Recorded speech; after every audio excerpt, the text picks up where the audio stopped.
Hadirin, setiap insan, terlebih bila ia insan beriman yang menjalani kehidupan di dunia, sudah pasti mendapatkan dan menginginkan harapan hidup yang sukses dan membahagiakan. Bila bekerja, kerjanya ingin sukses. Bila kembali ke rumah tangganya ingin bahagia. Bila pulang kembali kepada Allah ke akhirat nanti, di dunia ini yang sebentar saja dan sebentar lagi kita akan kembali, juga diharapkan pulangnya sukses dan wafatnya dalam keadaan tenang dan bahagia. Dunia sukses bahagia, akhirat sukses bahagia. Di dalam diksi Al-Quran, bahkan dalam bahasa Arab standar, jika kita menggabungkan sukses dan bahagia itu, baik kita harapkan didapatkan di dunia yang sebentar ini ataupun di akhirat yang sebentar lagi kita akan hadapi, maka kata yang mewakili sukses dan bahagia itu disebut dengan falah namanya. Falah. Jika sukses saja disebut dengan fauz, jika bahagia saja disebut dengan farah, fariha yafrahu. Tapi bila kita menggabungkan sukses dan bahagia disebut dengan falah namanya. Saking pentingnya harapan sukses dan bahagia ini, dan Allah Maha mengetahui bahwa setiap hambanya menginginkan keduanya, maka diperdengarkan di telinga kita 5 kali dalam setiap 5 pergantian waktu dalam sehari. Baru bangun, sinar matahari membelah kegelapan malam disebut dengan fajar. Waktu rencananya disebut dengan subuh, diperdengarkan di telinga kita. Dalam bahasa Arab telinga disebut dengan udhun, jamaknya disebut dengan azan. Dalam lantunan azan itu diperdengarkan baru kita bangun dari tidur, hayya 'alal falah. Jalani kehidupan di hari ini dengan sukses. Apapun profesimu, harapkan sukses. Bekerja yang sukses. Mencari akhirat, siapkan dengan sukses. Dan hasilkan dari semua kesuksesan itu menjadi nilai-nilai yang membahagiakan dalam kehidupan. Jangan sekedar di kantor sukses tapi tidak membawa kesuksesan itu menjadi kebahagiaan saat dibawa ke dalam rumah. Sukses tapi tidak sakinah. Sukses tapi tidak memberikan ketenangan. Hayya 'alal falah, diingatkan, bangun menjadi pribadi yang sukses dan bahagia. Sampai ke siang muncul zuhur, terang, jelas, diminta dievaluasi sejauh mana keberhasilan kesuksesan itu bisa diraih. Kalau pekerjaan duniawi evaluasi, kalau ibadah ukhrawi evaluasi. Jangan-jangan dari subuh ke zuhur lupa ingat dengan Allah, lupa berzikir, lupa baca Al-Quran, lupa sedekah. Padahal kita berharap ketika kembali kepada Allah Subhanahu wa ta'ala mendapatkan rahmatnya yang sempurna berupa jannahnya yang tertinggi. Apa bekal yang telah kita siapkan? Sudah jelaskah capaian kesuksesan kita sampai zuhur, siang yang jelas itu? Maka diperdengarkan kembali di telinga kita, hayya 'alal falah. Sampai hilang kemudian siangnya, muncul ke sorenya, hayya 'alal falah. Hilang sore menjelang ke malamnya, datang maghrib, hayya 'alal falah. Menjelang tidur sebelum istirahat, hayya 'alal falah. Bahkan saat akan mimpi pun akan tidur, kata Allah, jangan biarkan engkau membawa istrimu, membawa dirimu untuk istirahat, kecuali engkau istirahat dalam keadaan yang telah terasa sukses dan membahagiakan. Hayya 'alal falah. Hadirin, kembali kepada nilai-nilai Quran. Tidaklah menjadi seorang muslim, apalagi mengatakan seorang mukmin, kecuali dia membawa visi hidup dunia akhiratnya sukses dan bahagia. Orang yang sudah menggenggam sukses dan bahagia dan berusaha mempertahankannya, maka dirubah katanya dalam Al-Quran dari falah menjadi aflah. Orangnya disebut muflih, jamaknya disebut dengan muflihun. Menariknya, ketika Allah mendeklarasikan dalam firman-Nya saat membuka detil penjelasan Al-Quran setelah diintisarikan dalam Al-Fatihah dan dibuka dalam Al-Baqarah, maka pedoman pertama yang diberikan pada Rasulullah sallallahu alaihi wasallam untuk disampaikan, diajarkan dan dituntunkan pada umatnya adalah pedoman untuk mencapai dan menjadi orang-orang sukses dan bahagia dunia akhiratnya. Perhatikan turunan ayat Al-Baqarah dari 286 ayat itu dibuka dengan ayat pertama sampai dengan ayat yang kelima. Maka inilah golongan pertama dari 3 golongan yang berkehidupan di bumi, dan 3 inilah yang akan kembali ke akhirat saat dihisab dan menentukan masa depan mereka dan akhir kehidupan abadi mereka di akhirat kelak. Golongan pertama adalah golongan sukses dan bahagia dunia akhiratnya. Al-Baqarah di ayat yang kelima. Ulaika ala hudam mir rabbihim wa ulaika humul muflihun. Ulaika ala hudam mir rabbihim. Ada golongan yang kata Allah mereka itu senantiasa diberikan petunjuk oleh Allah Subhanahu wa taala. Mau kerja dibimbing oleh Allah sehingga kerjanya nyaman, tenang dan sukses. Bukankah yang punya rezeki Allah? Bukankah yang punya solusi Allah? Ada orang-orang yang ketika baru melangkah untuk bekerja, dia katakan, Rabbi adkhilni mudkhala sidqin. Tanpa nyogok, tanpa nyuap, tanpa harus mencari jalan yang salah. Dibimbing oleh Allah, lancar, sukses, bahagia. Ada orang yang ingin belajar, dia mengerti Allah pemilik pengetahuan. Dia memohon kepada Allah dibukakan akses pengetahuan. Bukankah Allah Al-Alim? Maka dia dekati Rabbnya, dia dekati Allah Subhanahu wa ta'ala, dan dia ikuti pedomannya. Ulaika ala hudam mir rabbihim. Maka diberikan petunjuk oleh Allah Subhanahu wa ta'ala, dibimbing, mendapatkan lompatan kecerdasan, mudah memahami, mudah untuk mengamalkan semua aspek kehidupan, baik dengan tenaga, baik dengan ilmu, baik dengan harta, baik dengan pengetahuan. 4 aspek yang menjadi bekal kehidupan manusia di dunia ini diberikan pedomannya oleh Allah sehingga mudah diantarakan kepada kesuksesan dan kebahagiaan. Dan 4 golongan inilah yang dibimbing oleh Rasulullah sallallahu alaihi wasallam, baik dalam fase Mekah, terlebih dalam fase Madinah, kurang lebih 23 tahun, kurang lebih dalam durasi tugasnya Nabi sallallahu alaihi wasallam dalam berdakwah, menghasilkan 4 golongan utama. Yang kaya, posisi tingkat tertinggi kekayaannya, bahkan sampai sekarang masih didapatkan asetnya seperti yang Utsman bin Affan radhiyallahu taala anhu.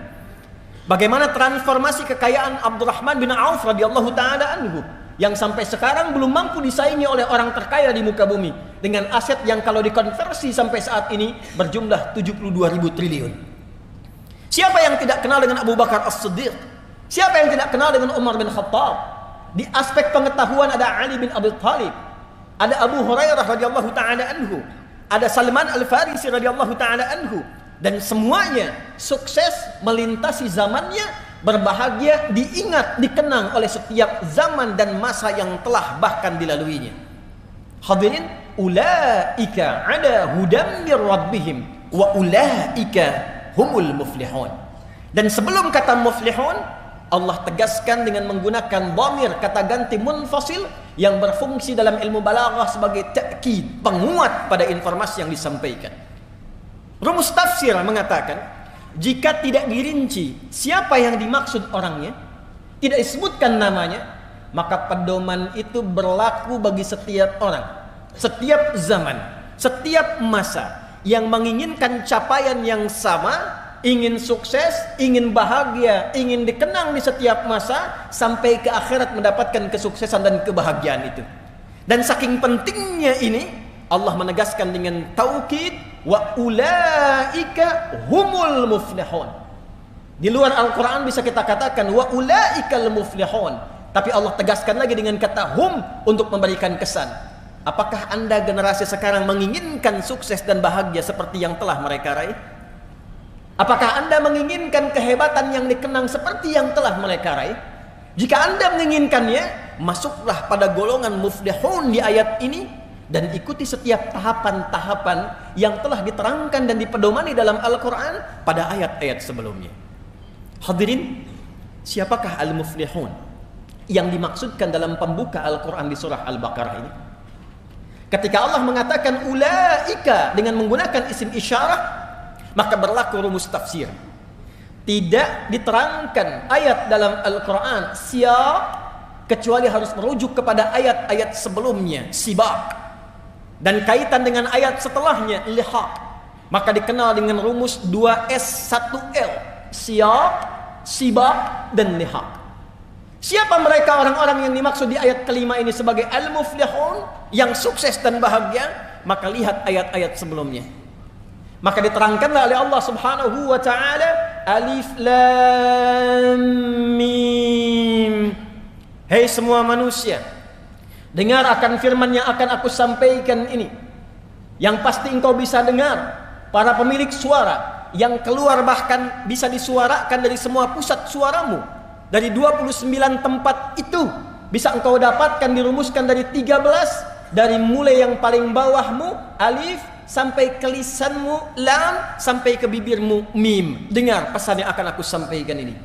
Dzalikal kitabu la raiba fi. Semua apa yang terkandung dalam Al-Qur'an ini bukan bacaan biasa, bukan akses untuk dilihat biasa, bukan untuk disuarakan biasa, tapi di dalamnya ada pedoman berkehidupan yang mengantarkan pada kesuksesan dan kebahagiaan, dan jangan pernah ragukan isinya. Hudal lil muttaqin, tapi itu hanya akan berlaku pedoman ini untuk sukses itu, untuk bahagia itu hanya bagi golongan orang-orang takwa saja. Kita temukan ternyata yang dimaksud orang yang mendapatkan falah itu generasi yang sukses, generasi yang bahagia, melintasi zamannya sampai kembali kepada Allah di akhirat, disebut oleh Al-Quran al-muttaqin, golongan orang-orang takwa. Hadirin, siapa orang takwa itu? Dan saking pentingnya golongan takwa itu, esensi Jumat pun memiliki wasiat takwa.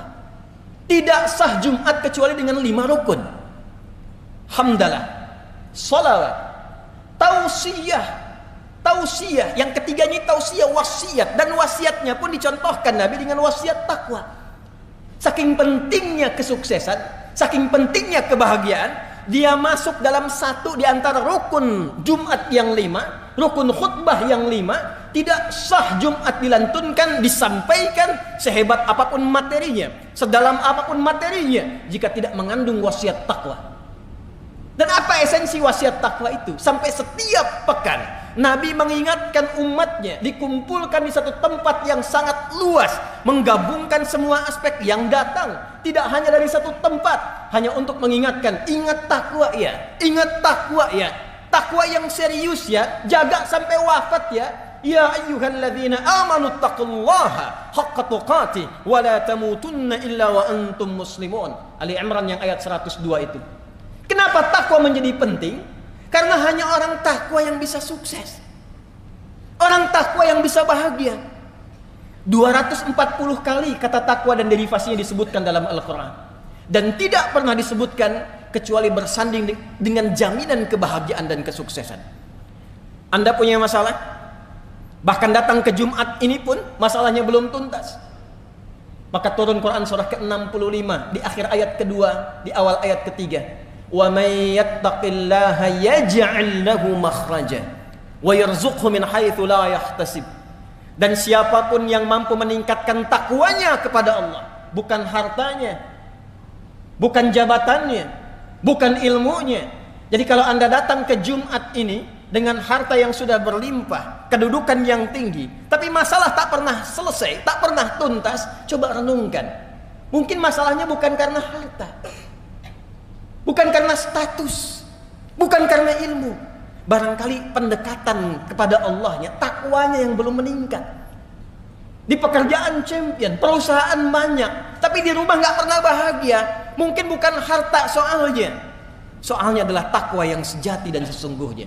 Wa may yattaqillaha yaj'al lahu makhraja wa yarzuqhu min haitsu la yahtasib. Hei, kata Allah, jangankan yang engkau hitung, yang tidak engkau duga pun persoalan rezeki aku akan kirimkan sepanjang engkau punya akses yang dekat kepadaku. Bukankah kita yang meyakini Allah yang punya rezeki sehingga kita menyebutnya dengan Ar-Razzaq? Bukankah kita meyakini Allah yang punya pengetahuan, Allah yang punya solusi? Lantas Allah balik bertanya, ketika engkau punya masalah, kenapa engkau tidak mendekati aku? Ketika engkau menginginkan rezeki, kenapa harus menyogok? Kenapa harus korupsi? Kenapa harus menyuap? Bukankah engkau mengatakan hanya aku yang punya rezeki, aku Ar-Razzaq? Wa yarzuqhu min haitsu la yahtasib.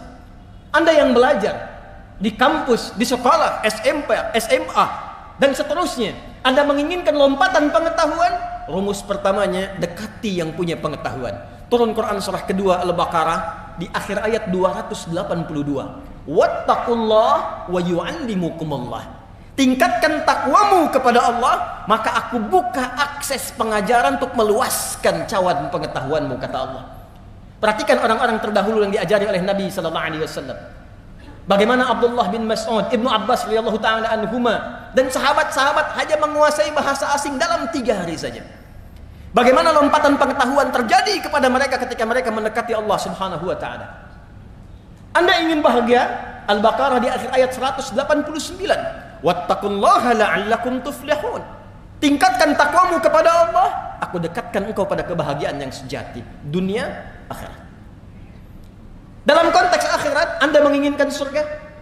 Anda ingin menginginkan surga yang seluas langit dan bumi, yang mewah, fasilitas hebat? Tidak dibuka dalam Al-Quran kecuali menggunakan kata takwa. Ali Imran ayat 133. Wasari'u ila maghfiratin min rabbikum wa jannatin arduha as-samawati wal ardu u'iddat lil muttaqin. Anda menginginkan di taman surga Firdaus, taman yang sangat indah, tengah-tengahnya, maka tidak diberikan kecuali kepada orang-orang yang bertakwa. Innal muttaqina fi jannati wa uyun. Takwa. Dunia yang sebentar, kuncinya takwa. Akhirat yang sebentar lagi, kuncinya takwa. Itulah sebabnya kenapa setiap Jumat kita diingatkan oleh Nabi sallallahu alaihi wasallam dan menjadi wasiat yang lestari di setiap masa. Jaga takwa, jaga takwa. Tidaklah Jumat ini disyariatkan bukan sekedar ingin menjadikan kita berkumpul, duduk, kadang mengantuk, lalu tertidur, salat 2 rakaat dan bubar. Bukan itu yang diinginkan. Kita diinginkan untuk saling mengenal. Kita diinginkan untuk saling mengisi. Kita diinginkan berkontemplasi. Kita diinginkan bermuhasabah. Jangan-jangan duduk di masjid ini mendengarkan khutbah sudah berlangsung puluhan tahun hidup, dunia sudah diraih yang sebentar, akhirat yang sebentar lagi belum dipersiapkan. Fas'au ila dzikrillah. Kata Allah, "Hai hambaku, di mana pikiranmu? Di mana visimu? Apa persiapanmu untuk pulang?" Ada orang yang terus menyiapkan akhirat, lupa dengan dunianya, lupa dengan tetangganya, lupa dengan kerabatnya. Maka diingatkan dalam Jumat, lihat kananmu, lihat kirimu, kenali belakangmu, kenali depanmu. Bukankah engkau bersaudara satu dengan yang lainnya? Hadirin, itulah bagian dari kata falah. Pemiliknya disebut dengan muflih, jamaknya disebut dengan al-muflihun. Sebagai penutup dari khutbah yang pertama ini, jika kita bertanya kepada Allah dan Rasul, ya Allah, ya Rasulullah, bagaimana cara kami secara cepat dan singkat membangun akses takwa ini? Detailnya seperti apa? Sehingga setiap pekerjaan yang kami lakukan, apapun profesinya, berpeluang cepat untuk didapatkan kesuksesan dan kebahagiaan yang dimaksudkan. Maka hadirin, Al-Quran membagi jawaban itu kepada 2 segmen utama. Dengan cepat, 1. Teruskan ayat 3-nya untuk menerangkan kata muttaqin di ayat kedua Al-Baqarah. Alladzina yu'minuna bil ghaibi wa yuqimunas shalah wa mimma razaqnahum yunfiqun. Walladzina yu'minuna bima unzila ilaika wa ma unzila min qablik wa bil akhirati hum yuqinun. Allahu akbar. Kata Allah, orang takwa sejati, orang yang sukses dan bahagia, itu orang yang bisa secara proporsional berpikir dan punya visi panjang, membawa skema hidupnya dari semua alam yang sedang dan akan ia singgahi. Sekarang kita di dunia, ditinggalkan dunia menuju akhirat, ada waiting room namanya barzakh. Jika dipersingkat kehidupan dunia sampai akhirat, wabil akhirati hum yuqinun. Kita mulai dari ayat yang keempat. Orang sukses itu, kata Al-Quran, adalah orang yang punya visi panjang sampai kehidupan akhiratnya. Maka ditafsir di Quran surah ke-59 ayat ke-18. Ya ayyuhalladzina amanu taqullaha wal tanzur nafsum ma qaddamat lighad. Hai orang-orang yang mengaku beriman, Anda, saya, kita, detik ini, Jumat ini mengatakan, saya beriman ya Allah, maka berlaku ayat ini untuk kita. Tingkatkan takwamu kepada Allah dan buktikan peningkatan takwa itu pertama dengan punya visi panjang sampai ghad, God yang dimaksud di ayat itu adalah sampai akhirat. Jadi kata Al-Quran, jangan cuma Anda, bangun tidur, makan, minum, tidur lagi, berangkat gelap, pulang gelap, tidak punya visi sampai panjang. Al-Quran sampai jelas menurunkan kurikulumnya. Anda mau kembali ke akhirat sebentar lagi, pengen punya harapan masuk surga, ada 8 pintunya. Dari surga yang biasa, Jannatun Na'im, sampai dengan surga tertinggi, surga Firdaus. Kurikulumnya sudah disiapkan belum? Surga yang mana yang Anda inginkan untuk memasukinya? Pintu yang mana? Maka turunkan kurikulumnya, jadikan kemudian bagian-bagian yang akan kita tunggangi saat di dunia, keluarkan sifatnya, keluarkan karakternya, lekatkan pada profesi yang kita jalani saat ini. Contoh, sekarang ya Allah, saya menginginkan menjadi penghuni surga Firdaus. Di mana ditemukannya kurikulum surga Firdaus? Seperti apa karakternya? Buka ayatnya, keluarkan surahnya. Surah ke-23 Al-Mu'minun ayat 1 sampai dengan 9. Sampai kita temukan pada kalimat pada ayat, ulaika humul warithun alladzina yarithuna al-firdausa hum fiha khalidun. Allah yang menyampaikan langsung, ada calon penghuni surga Firdaus yang sedang beraktivitas di bumi. Ada calon penghuni surga Firdaus yang sedang beraktivitas di bumi. Bukan orang yang sekedar klaim dan punya harapan, saya pengen ya Allah, saya pengen. Ternyata sifatnya tidak begitu. Dibuka dengan kata pemilik falah. Ayat pertamanya, qad aflahal mu'minun. Sungguh orang beriman yang benar imannya, dia pasti menggenggam kesuksesan dan kebahagiaan. Dan sukses serta bahagia yang dimaksudkan di ayat ini bukan sekedar konteks dunia yang sebentar saja, tapi konteks keabadian sampai dia mendapatkan surga Firdaus di alam akhiratnya. Apa sifatnya? Turunkan jadi karakter. Alladzina hum fi salatihim khashi'un, walladzina hum 'anil lagwi mu'ridun, walladzina hum lizzakati fa'ilun. Anda silahkan jadi apapun, jadi pejabat boleh, jadi diplomat boleh, jadi pebisnis silahkan, jadi guru bagus, jadi pedagang bagus, punya toko hebat. Tapi ketika Anda menginginkan menjadi penghuni surga Firdaus, lekatkan sifat-sifat yang melekat di dalamnya. Turunkan jadi karakter. Saya pejabat, saya sholat. Surga biasa, sholatnya biasa. Surga Firdaus, sholatnya khusyuk. Sepenting-pentingnya pekerjaan Anda, masih punya harapan. Karena harapannya ingin ke surga Firdaus, Anda luangkan waktu prioritas belajar bagaimana menjadi seorang pelaku sholat yang khusyuk. Walladzina hum 'anil lagwi mu'ridun, bicara yang penting-penting saja, mendengar yang penting-penting saja. Turunkan menjadi karakter kehidupan. Tunggangi ini pada dunia yang sebentar saja, dan tunggu janji Allah ketika kita akan pulang.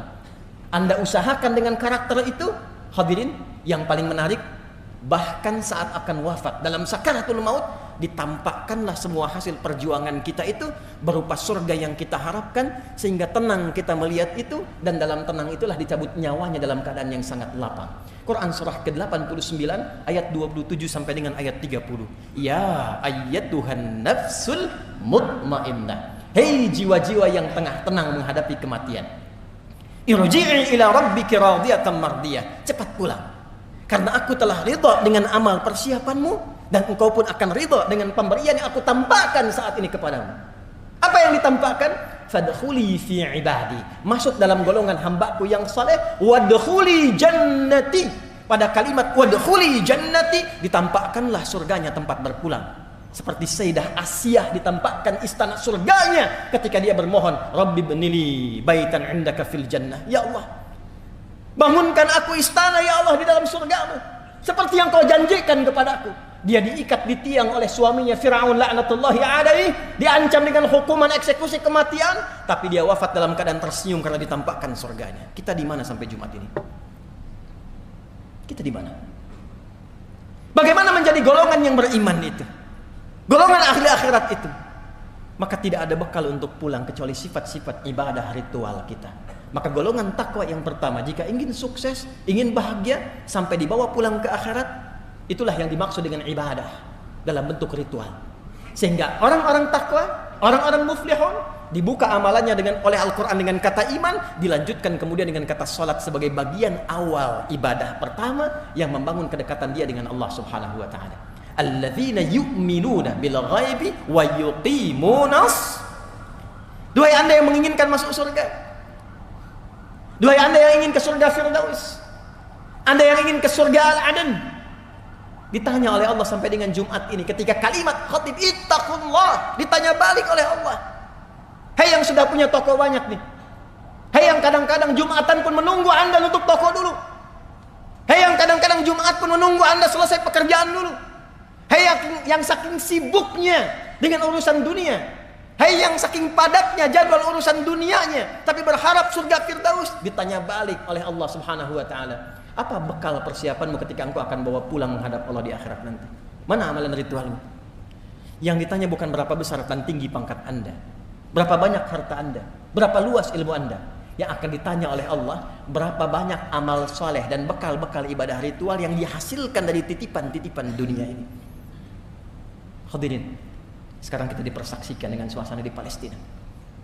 Kami pernah meriset penghafal Quran terbaik nomor 1 di dunia ini dengan jumlah yang terbesar, nomor 1 Palestina. Kedua di Libya. Di Palestina anak-anak kecil yang sudah hafal Quran 30 juz, dia akan bercanda dengan teman yang baru 20 juz, baru 20 juz, baru 15 juz. Dia akan katakan pada kawannya, nanti kalau saya sudah di surga yang tertinggi, karena masuk surga nanti ada ahli Quran yang diminta membacakan Quran yang biasa dia bacakan saat di dunia. Irqa wartaqi fa inna akhira qiraatika akhira manzilatika fil jannah. Baca terus Quranmu, baca Quranmu, karena akhir bacaan Quranmu itulah tempat tertinggimu di surga. Kata anak yang sudah 30 juz ini, kalau nanti aku sudah ada di atas yang tertinggi, aku akan dadahi kamu yang masih di bawah. Anak 4 tahun, 5 tahun, dengan keadaan yang terancam. Masjidnya di bumi hanguskan, rumahnya hilang, keadaannya berdarah-darah, masih mampu mendekat dan menyiapkan bekalnya menuju Allah dengan Quran kebanggaannya. Anda diberikan 40 tahun, 50 tahun, rumah yang mewah, masjid yang megah, keadaan yang nyaman, tempat ber-AC, dan termasuk juga sampai detik ini kita nyaman datang dengan Jumatan. Apa yang telah kita siapkan sampai detik ini, yang bahkan untuk baca Quran pun belum punya waktu. Dan kita akan bisa. Jadi pantas mereka mengatakan, jangan kasihani kami. Justru Anda lah yang perlu dikasihani, karena belum tentu mendapatkan fasilitas istimewa yang menyiapkan kami akan kembali dengan baik pada ajal yang sebentar lagi akan kami tuju. Dunia hanya sebentar, tapi akhirat sebentar lagi akan kami hadapi. Barakallahu li wa lakum fil Qur'anil azim wa nafa'ani wa iyyakum bima fihi minal ayati wa dzikril hakim. Taqabbala minni wa minkum tilawatahu innahu huwas samiul alim. Ud'ullaha jibna lakum.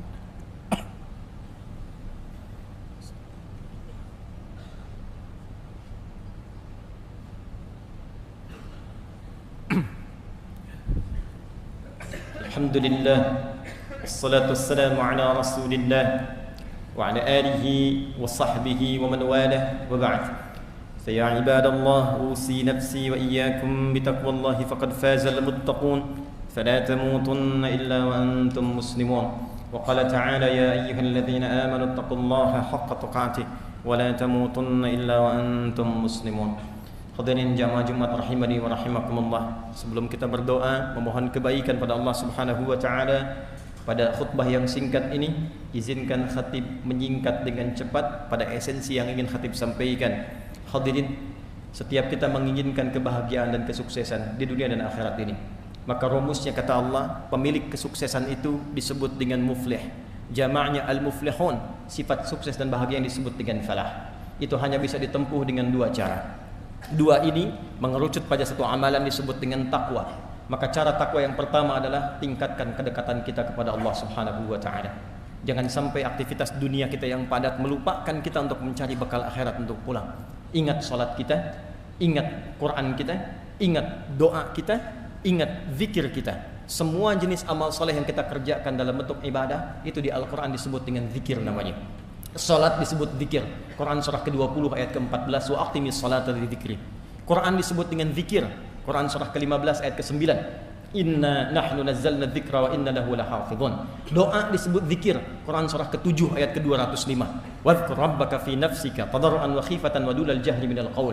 Bahkan semua amalan kita jika diniatkan karena Allah disebut dengan zikir. Setiap Jumat kita diminta merenung sudah sebanyak apa zikir kita kepada Allah persiapan untuk pulang.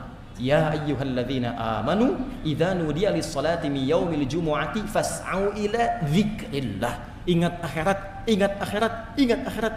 Anda yang rajin sholat, istri Anda bagaimana? Anak Anda bagaimana? Ku anfusakum wa ahlikum nara. Jaga ya. Sisi yang bersamaan, tidak mungkin kemudian akhirat bisa diraih kecuali dengan amalan baik saat di dunia. Maka ada segmen takwa yang kedua, yaitu segmen al-bu'dul insani. Habdu minal makhluqat, habdu minan nas.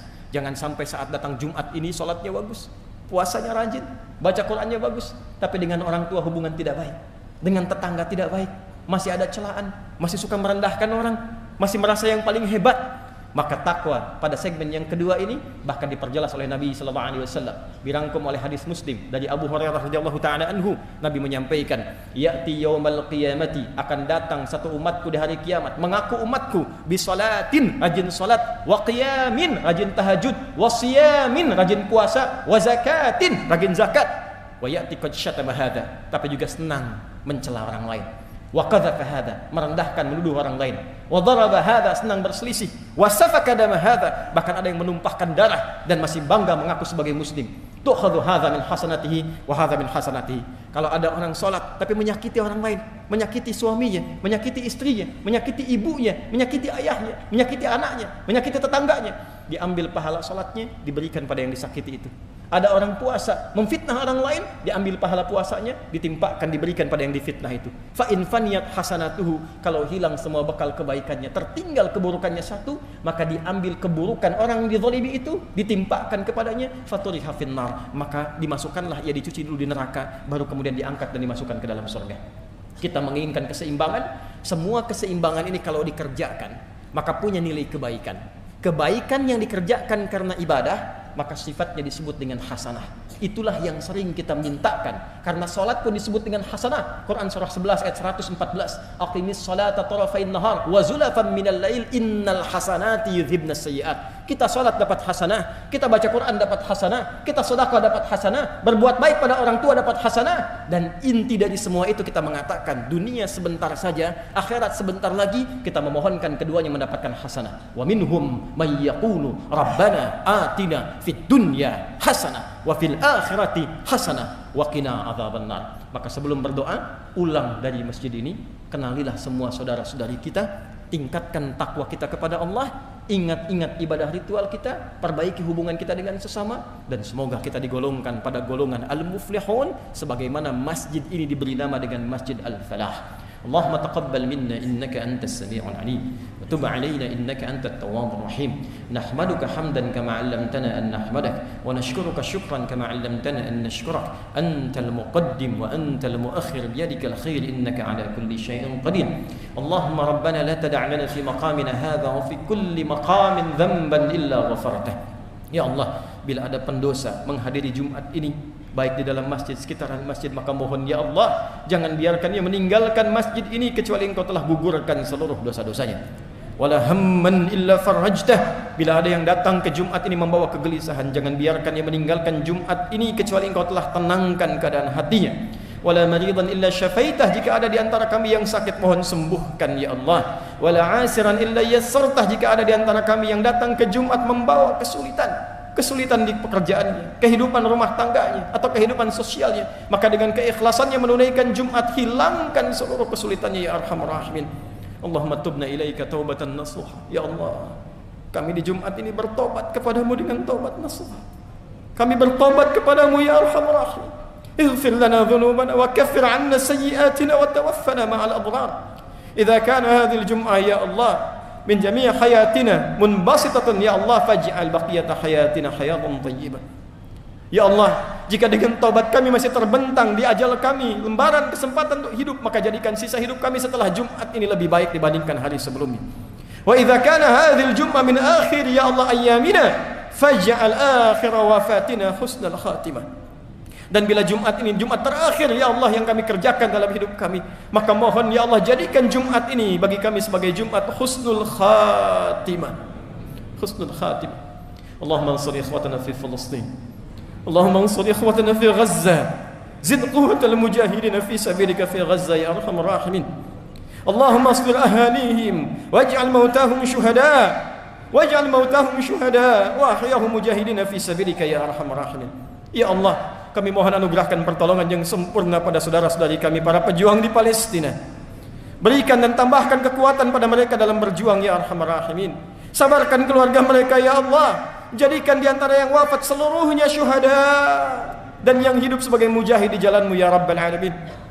Allahumma ya arhamar rahimin. Ighfir lana dhunubana wa khaffif 'anna hisabana yawmal qiyamati an da'fina fi nusrati ikhwanana fi Palestin wa fi tahrir al-Aqsa ya rabbal alamin. Ya Allah, kami mohon ringankan hisab kami di hari kiamat. Bila kami menghadap kepadamu ya Allah, dan Engkau bertanya kepada kami apa yang kamu lakukan untuk membebaskan Al-Aqsa, apa yang telah Engkau lakukan untuk membantu saudaramu di Palestina, kami mohon ampun kepadamu ya Allah, yang hanya mampu berdoa ya arhamar rahimin, yang sibuk terpecah belah ya arhamar rahimin, yang saling menyalahkan dan merendahkan ya arhamar rahimin. Ampuni dosa kami ya Allah. Ringankan hisab kami di hari kiamat ya Allah. Allahumma tubna ilaika taubatan nasuha. Kami bertobat ya Allah, yang karena dosa kami anak-anak kami jauh darimu ya Allah. Mereka masih kurang mengenalmu, masih terlambat menunaikan salat. Yang karena kami ya Allah, keluarga kami belum dekat denganmu. Ampuni kami ya arhamar rahimin. Ringankan hisab kami di hari kiamat ya rabbal alamin. Allahumma ishtaqna bi rasulillah. Ya Allah, kami rindu berjumpa dengan Rasulullah. Kami merindukan Rasulullah. Wala tudayyi' lana al-fursah bil liqa'i ma'a Rasulillah. Kami mohon ya Allah, jangan hilangkan kesempatan bagi kami untuk berjumpa dengan Rasulullah di hari kiamat kelak. Berikan kami kesempatan untuk memperbaiki amalan kami ya arhamar rahimin. Berikan kami kemantapan untuk meningkatkan takwa kami ya rabbal alamin. Kami merindukan surga tapi masih sibuk dengan dunia ya Allah. Kami menginginkan surga tapi sibuk mengerjakan amalan neraka ya Allah. Kami lemah ya Allah. Kami lemah. Tubna ilaika ya Allah. Allahumma ja'alna muwahhidina ya Allah fi ta'atik. Ya Allah, jadikan kami hamba-hamba yang bersatu untuk menaati-Mu ya Allah. Wa biiqtida'i rasulik, untuk meneladani sunnah Rasul-Mu ya Allah. Allahumma wahhid sufufana. Ya Allah, satukan kami dalam kebaikan. Wa jannibna minat tafraqah, dan jauhkan kami dari perpecahan. Allahumma ihfadh umara'ana ya Allah waj'alhum udala wahdihim ya Allah. Wahdihim ya Allah yakunu mukhafifina fi hisabihim yaumil qiyamah. Ya Allah, mohon berikan hidayah pada para pemimpin kami agar mereka ingat kepadamu ya Allah. Mereka ingat mereka akan dihisab. Ya Allah, kami menyayangi mereka, untuk itu berikan hidayah pada mereka agar mereka bersikap adil dalam kepemimpinan mereka. Allahumma fad ulama'ana waj'alhum mukhlasin lakad-din fi da'watihim ya arhamar rahim. Ya Allah, mohon jaga para ulama kami ya Allah. Sehatkan mereka ya Allah, tambahkan pengetahuan pada mereka. Berikan mereka tambahan ilmu yang menyatukan umat, mencerahkan umat, dan jauhkan mereka dari perpecahan ya arhamar rahim. Allahumma barik hadzal masjid wa la taj'al ya Allah kull buqatin min buqa'i hadzal masjid ya Allah lasiqa bil ma'asi ya rabbal alamin. Ya Allah, berkahi masjid ini ya rabbal alamin. Jangan biarkan ada satu tapak di masjid ini terjadi perbuatan maksiat di dalamnya ya arhamar rahimin. Berkahi para pendirinya, berkahi orang yang memakmurkannya, berkahi orang-orang yang menghidupkannya ya arhamar rahimin, dan satukan kami dalam kebaikan dalam rahmat-Mu. Rabbana atina fid dunya hasanah wa fil akhirati hasanah wa qina adzaban nar. Sallallahu alaihi wasallam Muhammad wa ala alihi wa sahbihi ajma'in. Wa akhiru da'wana subhanakallahumma wa bihamdika. Subhanakallahumma rabbana wa bihamdika. Nashhadu an la ilaha illa anta. Nashhadu an la ilaha illa anta. Nastaghfiruka wa natubu ilaik. Walhamdulillahi rabbil alamin. Ibadallah, inna Allah ya'muru bil 'adli wal ihsan wa ita'i dzil qurba wa yanha 'anil fahsya'i wal munkari wal baghi ya'izukum la'allakum tadhakkarun. Wa la dzikrullahi akbar wa ajal. Wallahu ya'lamu ma tasna'un. Aqimus shalah yarhamukumullah.